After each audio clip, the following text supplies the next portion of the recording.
Hello friends, welcome and welcome back to my YouTube channel. तो आज के इस वीडियो में हम देखने वाले हैं बहुत ही ज़्यादा इंपॉर्टेंट टॉपिक के बारे में। तो देख सकते हैं आप, आज का हमारा जो टॉपिक होने वाला है वो बहुत ही ज़्यादा इंपॉर्टेंट है। तो टॉपिक देख सकते हैं आप, शीर्घ सिरका विधि। शीर्घ सिरका विधि, क्विक विनेगर विधि या किण्वन विधि क्या होती है, कैसे बनाया जाता है, इसको प्रयोगशाला में सब कुछ बताएंगे। ठीक है, ये अलग अलग नामों से पूछी जाती है। ठीक है, लेकिन ज़्यादातर इसको शीर्घ सिरका विधि के नाम से जानते हैं। ठीक है, तो चलिए स्टार्ट करते हैं कि शीर्घ सिरका विधि कैसे बनाया जाता है प्रयोगशाला में। तो बात करें इसके साधारण नाम के बारे में कि शीर्घ सिरका विधि का साधारण नाम क्या होता है। ठीक है, इसका नाम होता है एसिटिक अम्ल। इसका साधारण नाम एसिटिक अम्ल होता है। ठीक है, अगर हम इसके क्या करें, सूत्र के बारे में बात करें तो एसिटिक अम्ल का जो सूत्र होता है वो होता है CH3COOH। ठीक है, शीर्घ सिरका विधि का साधारण नाम एसिटिक अम्ल होता है, सूत्र होता है CH3COOH। ठीक है, तो इस सूत्र की हेल्प से हम क्या करेंगे, IUPAC नाम कैसे निकाल सकते हैं तो वो देख लीजिए। ठीक है, तो इसमें देख सकते हैं आप, ये क्या है, ये जो हमारा COOH है ये क्या है, इसका अनुलग्न क्या हो जाएगा, ओइक। ठीक, इसका अनुलग्न क्या हो जाएगा, ओइक हो जाएगा।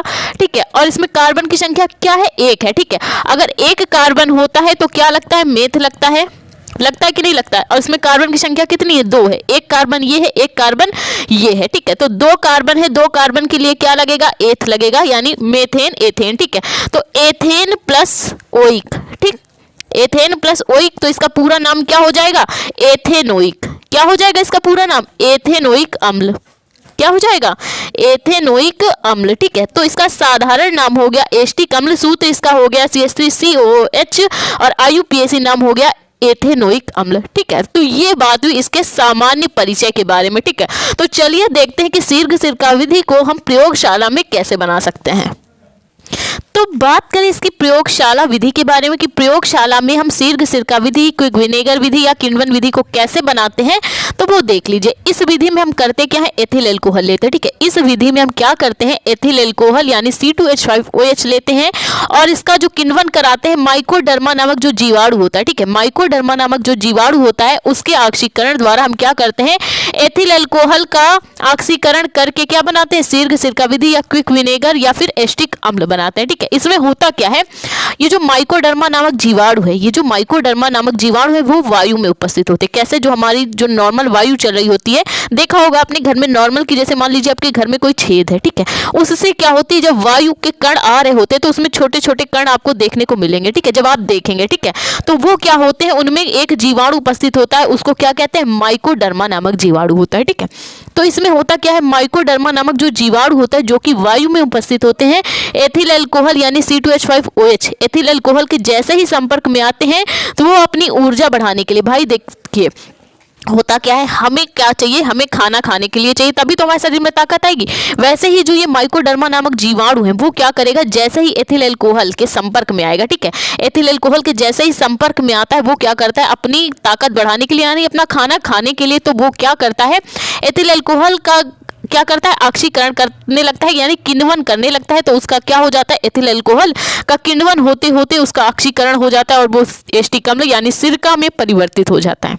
क्या होता है, उसका ऑक्सीकरण या किण्वन हो जाता है एथिल एल्कोहल का। जब माइकोडर्मा नामक जीवाणु अपनी शक्ति बढ़ाने के लिए क्या करता है, उसका किण्वन करता है, तो क्या होता है, किण्वन द्वारा जो हमारा एथिल एल्कोहल है ऑक्सीकरण होकर वो क्या बना लेता है, सिरका में परिवर्तित हो जाता है। ठीक है, तो चलिए रिएक्शन के माध्यम से समझते हैं कि सिरका कैसे बनता है।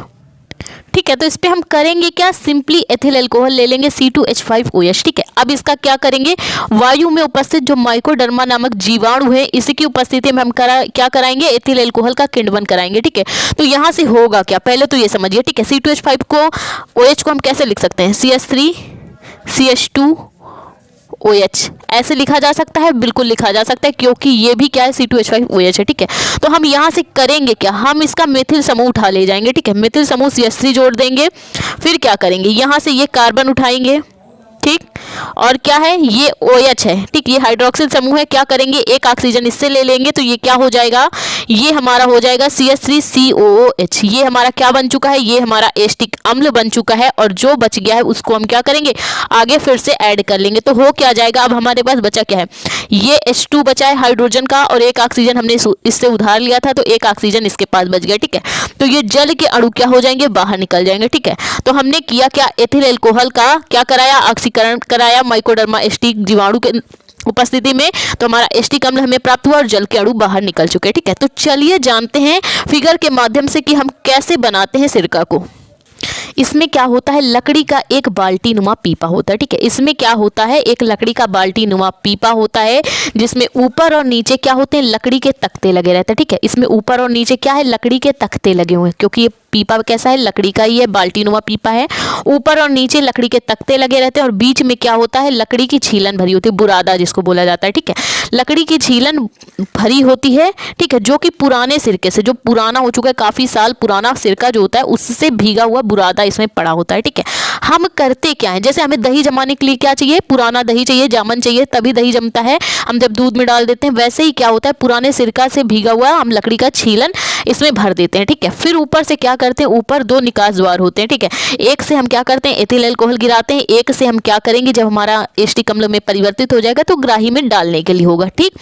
अब क्या होगा, हम इस ऊपर वाले पाइप से क्या करेंगे, ये आपका एथिल अल्कोहल बूंद बूंद करके गिराएंगे, ठीक। अब नीचे लगी है ये 3 टोटियां लगी हैं, टोटियां इसी प्रकार काफी सारी टोटी लगी होती हैं।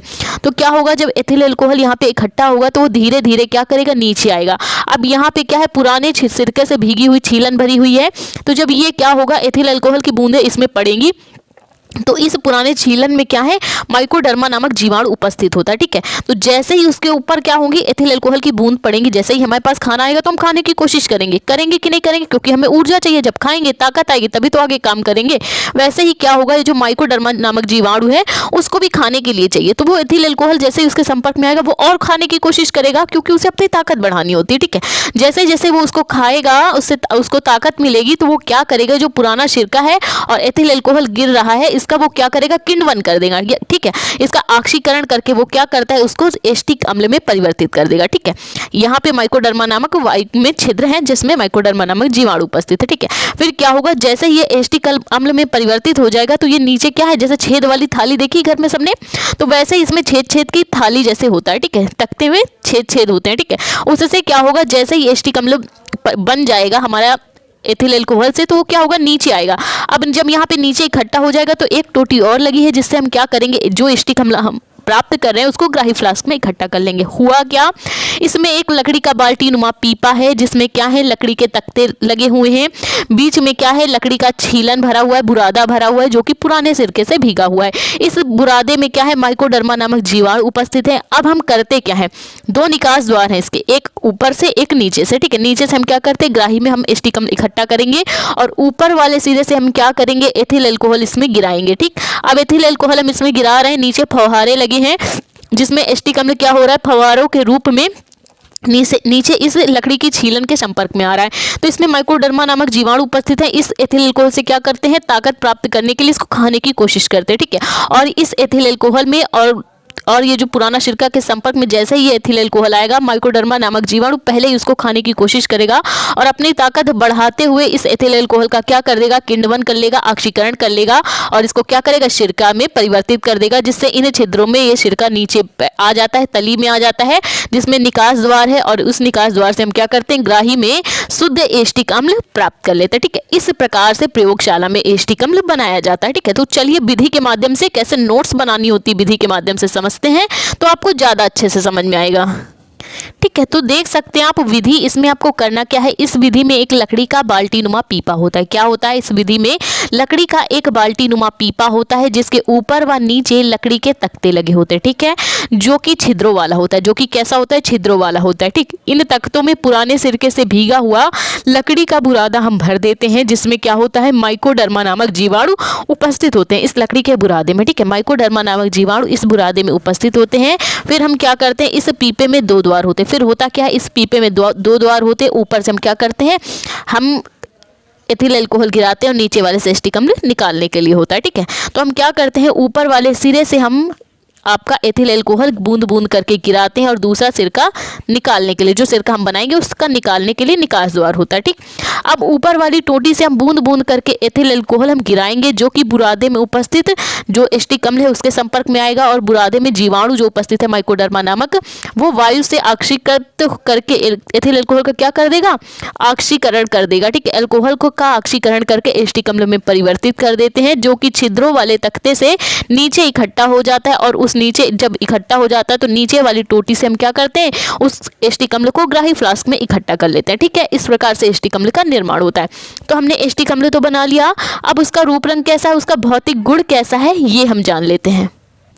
ठीक है, तो बात करें भौतिक गुण के बारे में तो देख सकते हैं आप, यह रंगहीन या बिना किसी रंग का तीव्र गंध वाला संचारक द्रव है। ठीक है, यह बिना किसी रंग का तीव्र गंध वाला संचारक द्रव है। नूडल्स में हम क्या करते हैं, सफेद सिरका यूज में लाते हैं, एक आता है काला सिरका जिसको सोया सॉस बोला जाता है, एक आता है व्हाइट सिरका, तो ये सब क्या है, एस्टिक अम्ल का ही रूप है। ठीक है, तो यह रंगहीन तीव्र गंध वाला और संचारक द्रव है। कैसा लगता है हमें, खट्टा खट्टा लगता है ना, तो ये बहुत ही ज्यादा तीव्र गंध वाला और संचारक द्रव है। ठीक है, इसका क्वथनांक 118 डिग्री सेंटीग्रेड होता है। कितना होता है, इसका क्वथनांक 118 डिग्री सेंटीग्रेड होता है। यह जल, अल्कोहल व ईथर सब में घुल जाता है, चाहे हम इसे पानी में मिलाएं तो भी ये घुल जाएगा, अल्कोहल में मिलाएं शराब वगैरह में तो ये भी तब भी घुलेगा, ईथर में मिला देते हैं तो उसमें भी घुल जाता है। तो ये बात हुई इसके रूप रंग के बारे में कि इसका गुण कैसा है।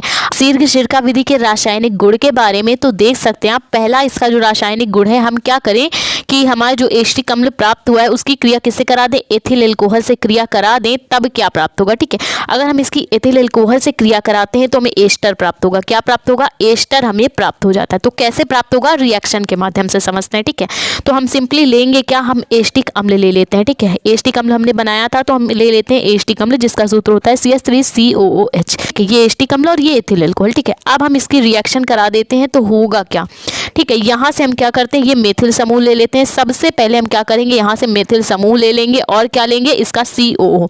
ठीक है, पहले हमने CH3 लिया, फिर इसका COO, केवल H हम छोड़ देंगे। ठीक है, H छोड़ देंगे और ये वाला हाइड्रोक्सिल समूह OH छोड़ देंगे। ठीक, बाकी सबको क्या करना है, आपको ऐड कर लेना है। ठीक है, तो हमने ये CH3COO और इसका एथिल समूह ले लेते हैं। ये मेथिल समूह लिया था, यहाँ पे हम एथिल समूह ले लेते हैं। ठीक है, तो ये क्या बन चुका है, CH3COO(C2H5), ये हमारा क्या है, एस्टर है। क्या है, ये हमारा एस्टर है, CH3COO(C2H5). अब बच क्या गया है, बच गया है ये वाला हाइड्रोजन और ये वाला हाइड्रोक्सिल समूह OH। ठीक है, इसको हम ऐड कर लेते हैं तो ये क्या बना लेगा, ये बना लेगा जल के अणु। जल के अणु बाहर हो जाते हैं। सिंपली हमने किया क्या, हमने लिया एस्टिक अम्ल और इसकी क्रिया करा रहे हैं एथिल अल्कोहल से। ठीक है, जब एस्टिक अम्ल की क्रिया एथिल अल्कोहल से कराते हैं तो हमें एस्टर प्राप्त होता है, CH3COO(C2H5), और जल के अणु क्या हो जाते हैं, बाहर निकल जाते हैं। ठीक है, तो चलिए बात कर ले इसके दूसरे रासायनिक गुण के बारे में। अब हम क्या करेंगे, एस्टिक अम्ल का परीक्षण करा लेते हैं। ठीक है, तो परीक्षण हम किसके उपस्थिति में कराएंगे, किसके साथ कराएंगे, सोडियम हाइड्रोक्साइड के साथ हम क्या करेंगे, एस्टिक अम्ल का परीक्षण करा लेते हैं। ठीक है, तो हमें प्राप्त क्या होगा, हमें सोडियम एसीटेट प्राप्त होगा। क्या प्राप्त होगा, हमें सोडियम एसीटेट प्राप्त होता है। जब हम क्या करते हैं, एस्टिक अम्ल की क्रिया सोडियम हाइड्रोक्साइड से कराते हैं तो हमें सोडियम एसीटेट प्राप्त होता है। ठीक है, तो चलिए रिएक्शन के माध्यम से समझते हैं। ठीक है, तो सिंपली हमने किया क्या, हम लेंगे सबसे पहले एस्टिक अम्ल। ठीक, क्योंकि हमने एस्टिक अम्ल बनाया था तो इसी की रिएक्शन कराएंगे। ठीक है, तो हमने लिया एस्टिक अम्ल। अब इसकी क्रिया हम किसके साथ करा रहे हैं, सोडियम हाइड्रोक्साइड के साथ करा रहे हैं। ठीक है, इसकी क्रिया हम किसके साथ करा रहे हैं, सोडियम हाइड्रोक्साइड के साथ कराएंगे। ठीक है, तो हम सबसे पहले लेंगे क्या, हम ये जो मेथिल समूह CH3 है और COO, इसमें भी हम हाइड्रोजन छोड़ देंगे और हाइड्रोक्सिल समूह छोड़ देंगे, बाकी सबको ऐड कर लेंगे। तो देख सकते हैं आप CH3COO Na। ठीक, और आगे हम क्या जोड़ देंगे, ये वाला OH और H2O, जल के अणु अलग से बाहर निकल जाएंगे। ठीक है, तो ये हमारा क्या बना, ये हमारा सोडियम एसीटेट है। ये हमारा क्या है, सोडियम एसीटेट हमें प्राप्त हो चुका है। ठीक है, इसको क्या बोला जाता है, ये हमारा एस्टिक अम्ल परीक्षण है। ठीक है, जिसको हमने किसके साथ कराया, सोडियम हाइड्रोक्साइड के साथ कराया। ठीक है, तो ये बात हुई इनके रासायनिक गुण के बारे में। तो बात करें एस्टिक अम्ल के उपयोग के बारे में तो देख सकते हैं आप, इत्र बनाने में यानी सेंट बनाने में भी इसका यूज किया जाता है, इसको परफ्यूम बोलते हैं। ठीक है, इत्र बनाने में इसका उपयोग होता है, प्लास्टिक व औषधियां बनाने में इसका उपयोग होता है, सफेद सिरका बनाने में, जो व्हाइट विनेगर हम नूडल्स में यूज करते हैं तो सफेद सिरका बनाने में भी इसका यूज किया जाता है, रबर के स्कंदन में भी इसका यूज किया जाता है। इत्र बनाने में इसका उपयोग होता है, प्लास्टिक व औषधियां बनाने में इसका उपयोग होता है, सफेद सिरका के निर्माण में इसका यूज होता है और रबड़ के स्कंदन में भी इसका काफ़ी यूज़ किया जाता है। ठीक है, तो आई होप आपको सिरका विधि, किण्वन विधि और हमारी क्विक विनेगर विधि समझ में आई हो तो प्लीज़ वीडियो को लाइक, हमारे चैनल को सब्सक्राइब करें। Thank you for watching this video.